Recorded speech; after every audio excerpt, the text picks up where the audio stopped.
Baik, selamat siang untuk kita semua. Terima kasih banyak atas waktu dan kesempatan yang telah diberikan kepada kami.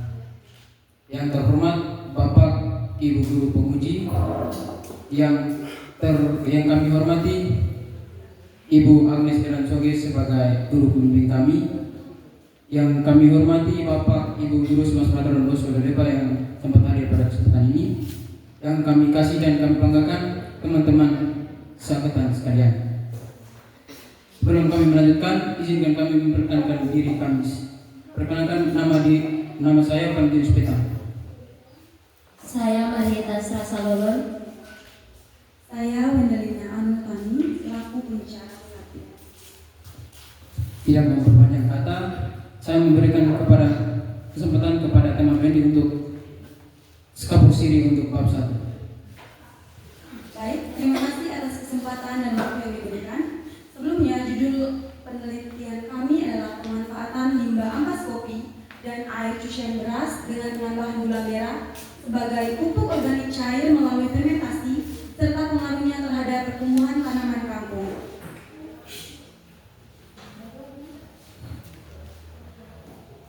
Yang pertama, bab 1 latar belakang. Permasalahan lingkungan akibat meningkatnya jumlah limbah organik rumah tangga masih menjadi tantangan yang sangat perlu diperhatikan. Limbah organik merupakan jenis sampah yang jumlahnya sangat dominan di lingkungan rumah tangga. Faktanya, pengolahan limbah ini masih belum dilakukan secara optimal, sehingga berpotensi mencemari lingkungan dan menimbulkan berbagai dampak negatif seperti bau tidak sedap, berkembangnya penyakit dan kerusakan ekosistem sekitar. Pemanfaatan limbah organik rumah tangga menjadi produk yang bernilai guna menjadi upaya yang dapat dilakukan untuk mengurangi pencemaran lingkungan. Salah satu contoh limbah organik rumah tangga yang dihasilkan setiap harinya adalah ampas kopi dan air cucian beras. Kedua limbah tersebut bisa dimanfaatkan sebagai bahan dasar pembuatan pupuk organik cair ramah lingkungan. Oleh karena itu, kami memilih fermentasi sebagai salah satu metode pengolahan yang dapat digunakan untuk pembuatan pupuk organik cair ramah lingkungan ini. Dengan penambahan gula merah dalam proses fermentasi berfungsi sebagai energi dan makanan bagi mikroorganisme baik yang sebelumnya memang sudah ada di dalam ampas kopi dan air beras. Pupuk organik cair hasil fermentasi kami nantinya akan kami uji efektivitasnya terhadap tanaman kangkung. Berdasarkan rumusan masalah yang dipaparkan, kami merumuskan beberapa permasalahan yang akan dikaji dalam karya tulis ini sebagai berikut.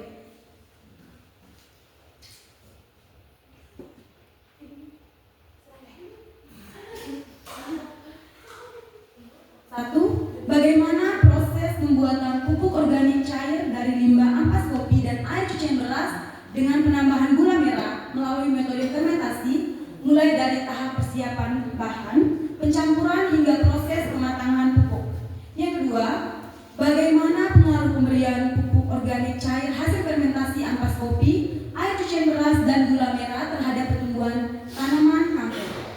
Yang ketiga, apakah terdapat perbedaan antara kangkung yang diberi pupuk organik cair hasil fermentasi dengan kangkung yang tidak diberi pupuk atau kontrol? Dilihat dari tinggi tanaman, jumlah daun, dan tingkat kesegaran tanah.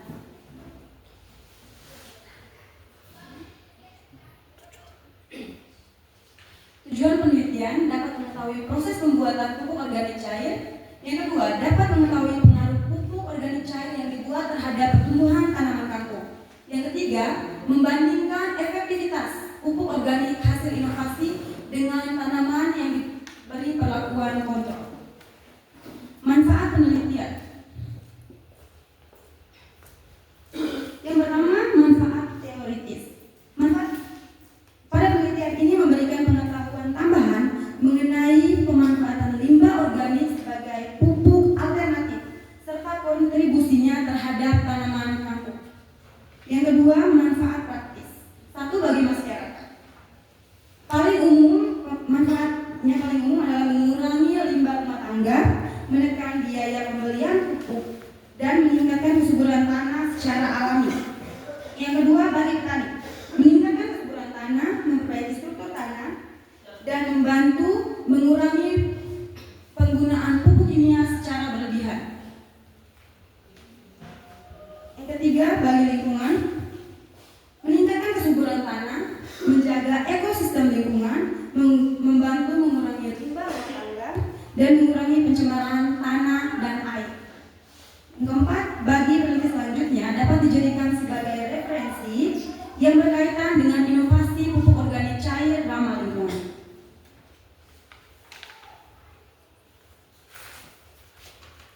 Selanjutnya, bab 2 tinjauan pustaka.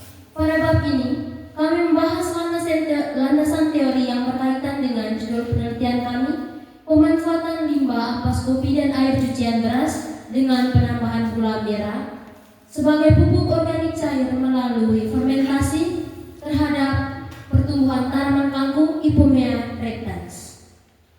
Yang pertama ada limbah, kedua jenis limbah organik, kemudian dibagi menjadi limbah organik rumah tangga, kemudian ada kopi, jenis kopi, kandungan kimia pada kopi, beras, air beras, gula merah, jenis gula merah, kandungan gula merah, fermentasi, pertumbuhan tanaman,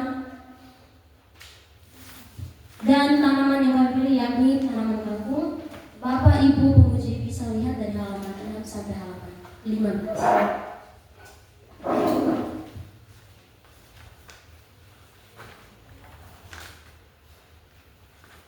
Selanjutnya, bab 3. Kami memiliki dua metode, yaitu metode eksperimen dan metode observasi. Objek penelitian yang kami teliti adalah pupuk organik cair, limbah ampas kopi dan air cucian beras, dan tanaman kangkung. Data dan sumber data. Data ada dua, yaitu data kuantitatif dan data kualitatif. Sumber data yang kami gunakan sumber data primer dan sumber data sekunder. Instrumen penelitian. Pada penelitian ini, instrumen yang digunakan ialah membuat pupuk organik cair, kemudian diaplikasikan pada tanaman kangkung untuk mengamati dan mengukur perbandingan dan pengaruhnya. Teknik pengumpulan data. Peneliti menggunakan teknik pengumpulan data. Yang pertama, observasi atau pengamatan secara langsung, pengukuran, dan juga dokumentasi. Teknik pengolahan data terdiri dari pengelompokan data. Data pertumbuhan tanaman kangkung dikelompokkan berdasarkan perlakuan POC setiap per minggu. Perhitungan data. Penelitian menggunakan perhitungan data pada peneliti ini, yaitu data tinggi tanaman, tingkat kesegaran tanaman, dan jumlah helai daun. Prosedur penelitian.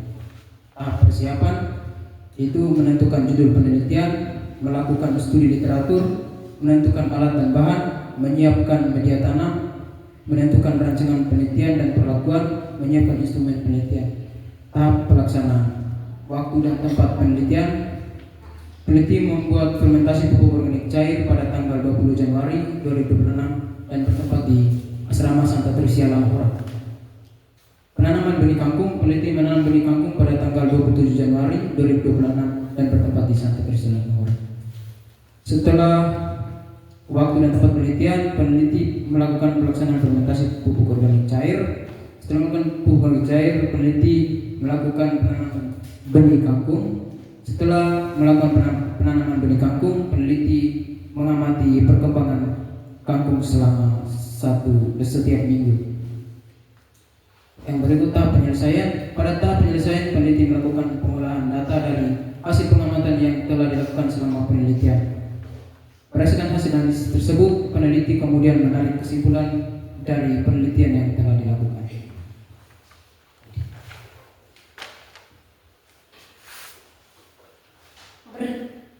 Bab 4 hasil dan pembahasan. Berdasarkan hasil penelitian yang telah dilakukan, pupuk organik cair pada penelitian ini dibuat dari ampas kopi dan air cucian beras dengan penambahan gula merah.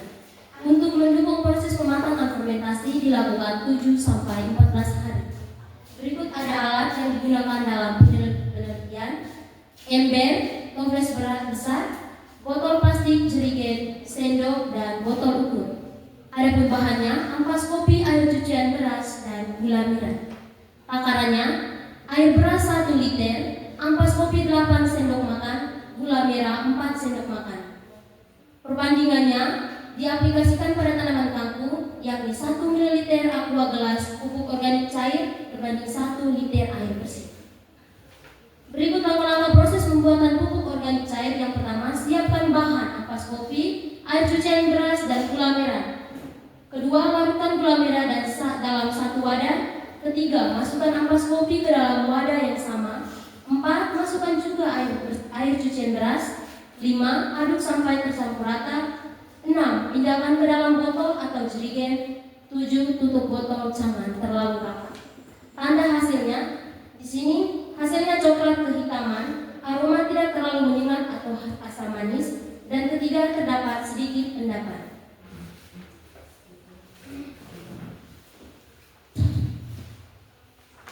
Pengaruh VOC terhadap pertumbuhan tanaman kangkung berdasarkan pengamatan melalui tabel dari tabel tinggi tanaman, jumlah daun, dan tabel tingkat kesegaran tanaman kangkung. Kami menyimpulkan bahwa pemanfaatan ampas kopi dan air cucian beras dengan penambahan gula merah sebagai pupuk organik cair melalui fermen sangat berpengaruh karena dapat meningkatkan pertumbuhan tanaman kangkung.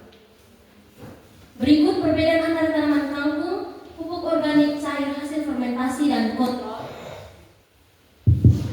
Yang pertama, kangkung pupuk organik cair hasil fermentasi lebih sehat, batangnya lebih besar, daun lebih lebar, warna daun lebih hijau dan segar, jumlah daun lebih banyak atau rimbun.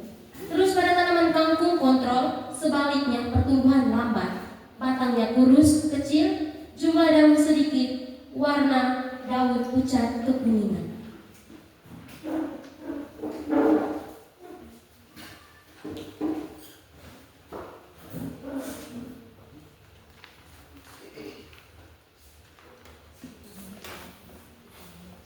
Dari pembahasan tadi, kami menyimpulkan yang pertama, pupuk organik cair dari limbah ampas kopi dan air cucian beras dengan penambahan gula merah dapat dibuat melalui metode fermentasi dengan beberapa tahap, yaitu tahap persiapan bahan, pencampuran bahan, dan proses fermentasi kurang lebih 7-14 hari hingga pupuk matang dan siap digunakan.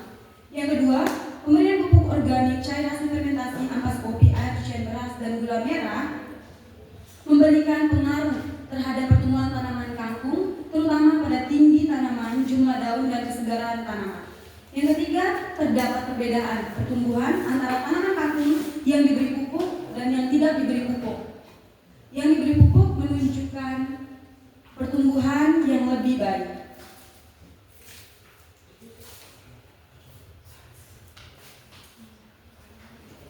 Saran yang pertama, limbah ampas kopi dan air cucian beras sebaiknya dimanfaatkan sebagai pupuk organik cair ramah lingkungan karena dapat mengurangi limbah rumah tangga sekaligus meningkatkan kesuburan tanaman. Yang kedua, bagi penelitian selanjutnya diharapkan dapat menggunakan variasi dosis pupuk organik cair atau jenis tanaman lain untuk mengetahui pengaruhnya lebih luas. Yang ketiga, masyarakat dapat memanfaatkan pupuk organik cair ini sebagai alternatif pupuk alami yang ramah lingkungan dan mudah dibuat. Sekian presentasi dari kami kembalikan kepada panitia. Oke, baik, terima kasih untuk kelompok 10. Kita beri tepuk tangan untuk kelompok 10 ya. Tetap semangat walaupun sudah siang-siang ya. Baik, waktu diberikan kepada tim penguji. Terima kasih atas waktu yang diberikan kepada saya. Pertama, apresiasi untuk kalian bertiga atas terselesaikannya HTI kalian dengan baik meskipun belum tahu hasilnya. Ya, oke. Yang pertama, yang disorot yang pertama yaitu di sistematika, ya banyak sekali yang salah. Yang pertama spasi, banyak spasinya yang salah ini. Ya komanya itu jelas ya. Spasi koma ya apa namanya ini huruf besar itu perlu diperhatikan. Lalu kita lihat di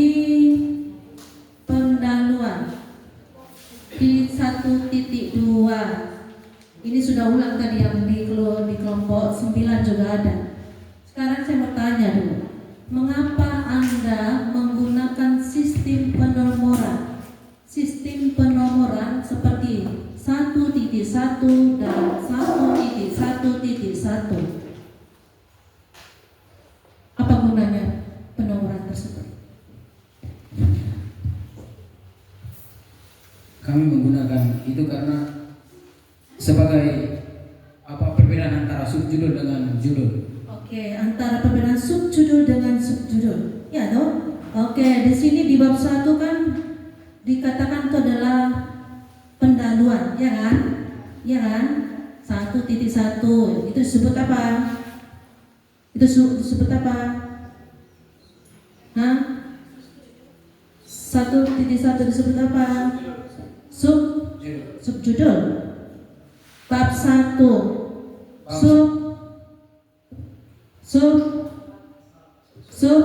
bab. Lalu masuk lagi 1.2 kan itu masih subbab, ya kan? Ya, itu terjadi di rumusan masalah, ya kan? Lalu di bawahnya 1.2.1 itu disebut apa? Perhatikan pertanyaanmu. Apakah itu disebut subbab?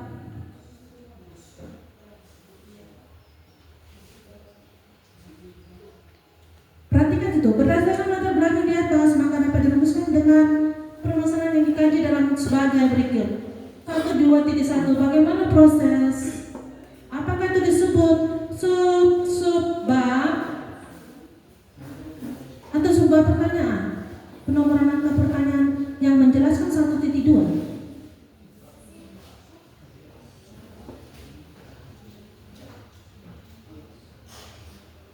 Bisa nggak jadi dikatakan subbab? Subbab bisa?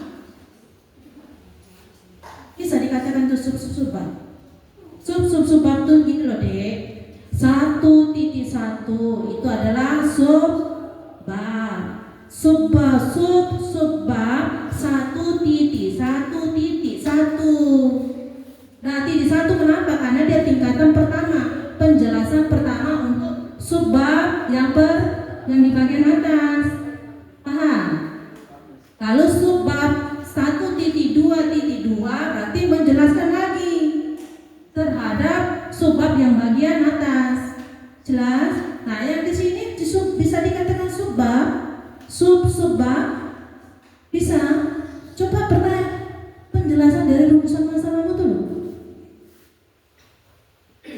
Berdasarkan latar belakang di atas maka dapat dirumuskan beberapa permasalahan yang dikaji dan dalam karya tulis ini sebagai berikut.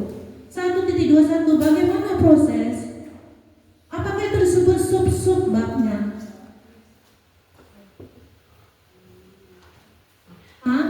Atau bagian dari rumusan masalah yang menjelaskan subbab? Seharusnya kan situ harus 1 toh, bukan 1.21. Paham? Ya, sama itu kasusnya di sini di bagian metode.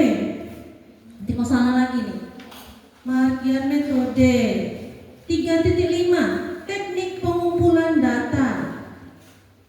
Ya, nanti misalnya itu dipertanyakan apa maksudmu itu, di situ hanya tertulis sebuah rumusan kajian pustaka itu.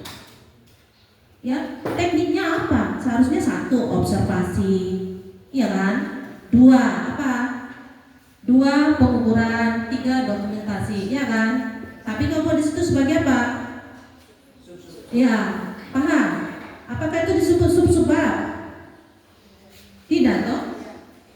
Nah ya, kemudian ada lagi itu sama dengan teknik pengolahan data. Nah itu diperbaiki. Ya harusnya itu 1 pengolahan data, 2 perhitungan data, 3 dan sebagainya. Oke, sudah. Kalau di pendahuluan juga itu masih ada itu, belum jelas itu. Di pendahuluan di bagian 1.4 ya, A, B manfaat praktis, lalu di bawahnya bagi masyarakat, itu apa di situ? supaya dia bisa jelas. AK, BK, 1K, 1 angka Romawi K. Oke?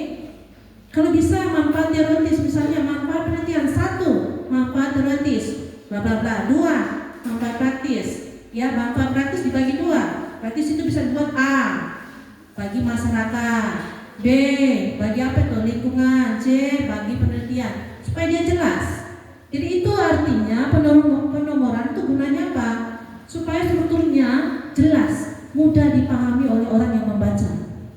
Ya, jadi jangan asal. Oke, lalu di daftar isi. Di daftar isi di situ tidak ada sub-subbabnya. Masukkan sub-subbabnya. Ya, jelas ya.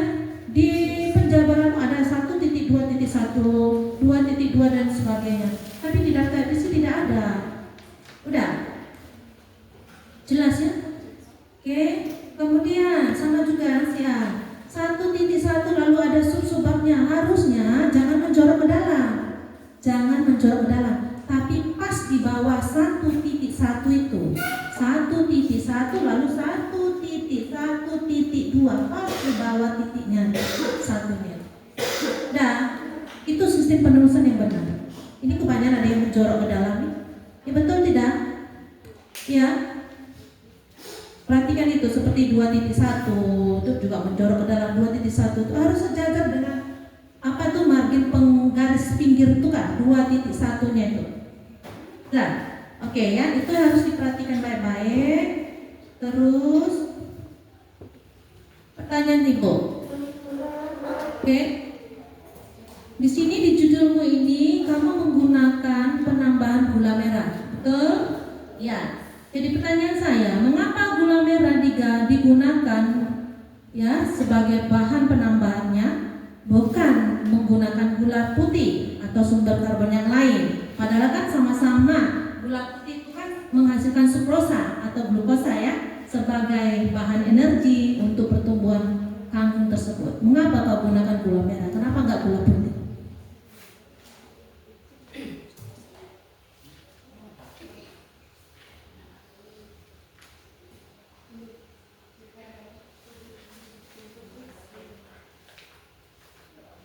Ini pertanyaan gampang. Kenapa kamu menggunakan gula merah? Kenapa enggak gula putih untuk penambahannya?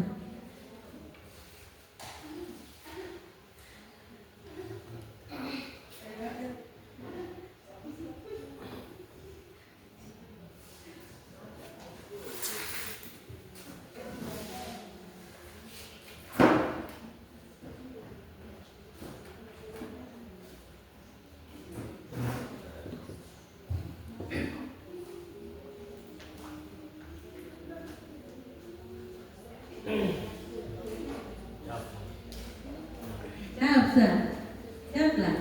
Kenapa tidak menggunakan gula putih? Kenapa harus gula merah untuk penambahan itunya?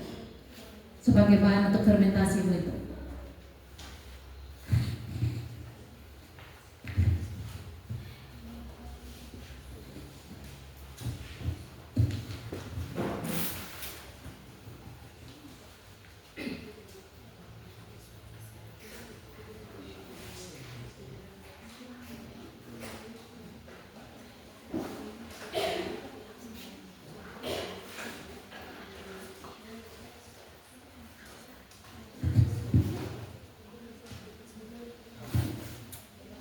Ayo, jawab sudah.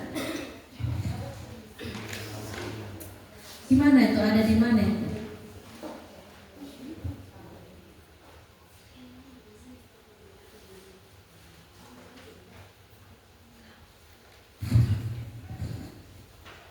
Kenapa ibu tanya di situ? Karena di dalam tulisan ini tidak ada yang memeriksa kandungan dari gula merah itu apa, ya.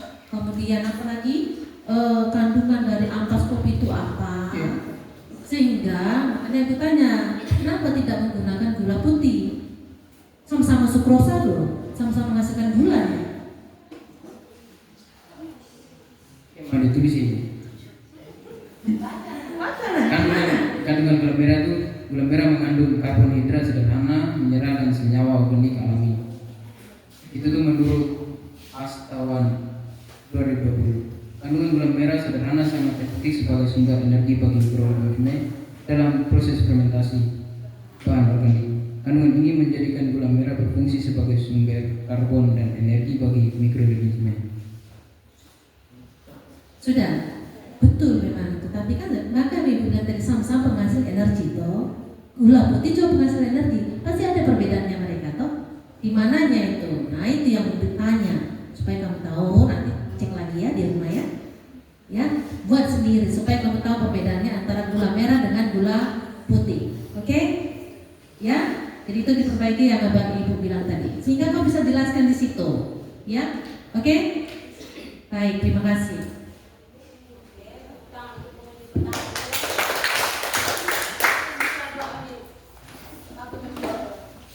Baik, terima kasih untuk kesempatan yang diberikan. Sebelumnya saya siap untuk bertiga yang telah menyelesaikan strateginya dengan baik. Di sini Ibu hanya mau menambahkan beberapa hal. Yang pertama itu terkait dengan penulisan bahasa Latin. Nah, di sini kan dari kalian punya judul pertumbuhan tanaman kangkung, seharusnya ada ya, ada kurung. Huruf baru nama Latinnya, dan nama Latinnya itu tuh huruf miring. Selanjutnya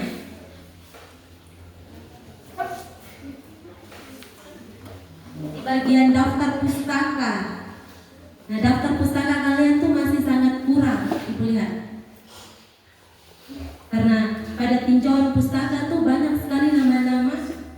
Contohnya seperti yang tadi kalian ada sebutkan. Tapi daftar pustaka kalian hanya beberapa saja. Terus pertanyaan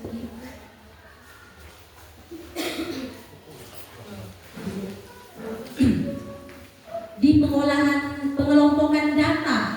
Di pengelompokan data tuh ada A itu tuh P0. P0 tuh tanpa POC. Terus B-nya P1 itu tuh POC-nya 50% yang Ibu ingin tanya. Kan? Di bagian polybag nomor berapa yang kalian melakukan perlakuan 50% POC, 75% dan 100%-nya itu di polybag nomor berapa? Oh, baik, terima kasih. Baik, terima kasih atas pertanyaannya. Jadi P1 itu tuh artinya bahwa selama 1 minggu itu kami perkirakan bahwa kami siram tuh dia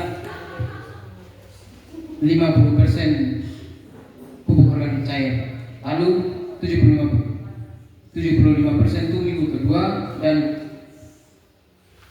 100% itu 100% itu minggu ketiga. Nanti ditambahkan, ditulis di sini supaya ketika orang membaca tahu minggu pertama menggunakan berapa persen POC. Terus di sini tinggal tingginya itu menggunakan sentimeter atau apa? Nah, jangan lupa tambahkan juga. Itu saya dari Ibu. Terima kasih.